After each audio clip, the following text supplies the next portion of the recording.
The courtroom fell silent as 18-year-old Amara stood alone before the judge. Across the room, her wicked aunt, Beatrice, sat confidently beside her expensive lawyer. Amara had no lawyer. She had no law degree. She had never studied law.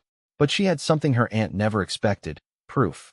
For years, Beatrice had treated Amara like a servant after her father died. She took control of the family house, sold her father's properties, and threw Amara into a tiny room at the back of the compound. Then one morning, Beatrice arrived with police officers. "You are no longer the owner of this house," she told Amara. "Leave immediately." Amara stared at the documents in her aunt's hands. "That is my father's signature," she whispered. "Exactly," Beatrice laughed. "He gave everything to me before he died." Amara refused to leave. Instead, she went to the courthouse and filed a case herself.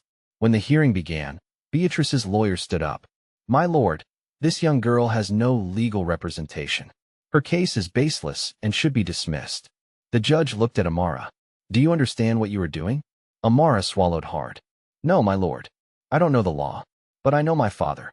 The courtroom became quiet. The judge allowed her to continue. Amara opened a worn envelope. "My father left this letter with our family doctor." Beatrice suddenly became nervous. Amara handed the letter to the judge. It stated clearly that the house and properties were to remain in Amara's name until she became an adult. Beatrice's lawyer quickly stood. "My lord, this document could be fabricated." Amara smiled nervously. "That is why I brought the second proof." She produced a bank receipt, an old video recording, and a statement from the family doctor. The judge examined everything carefully. Then he asked Beatrice a simple question. "If you legally own these properties, why did you continue withdrawing money from the deceased's account after his death?" Beatrice froze. The courtroom erupted in whispers. Amara had discovered the withdrawals while searching through her father's old files.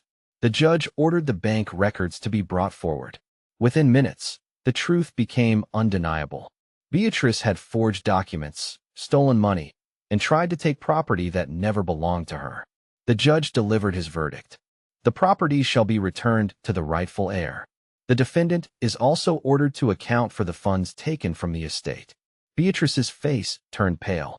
Amara stood motionless, tears rolling down her cheeks. The judge looked at her. "You represented yourself courageously. But remember, courage is not a substitute for legal training. When possible, seek qualified legal assistance." Amara nodded. "I understand, my lord." As she walked out of the courtroom, she looked back at the woman who had made her childhood miserable. She didn't smile.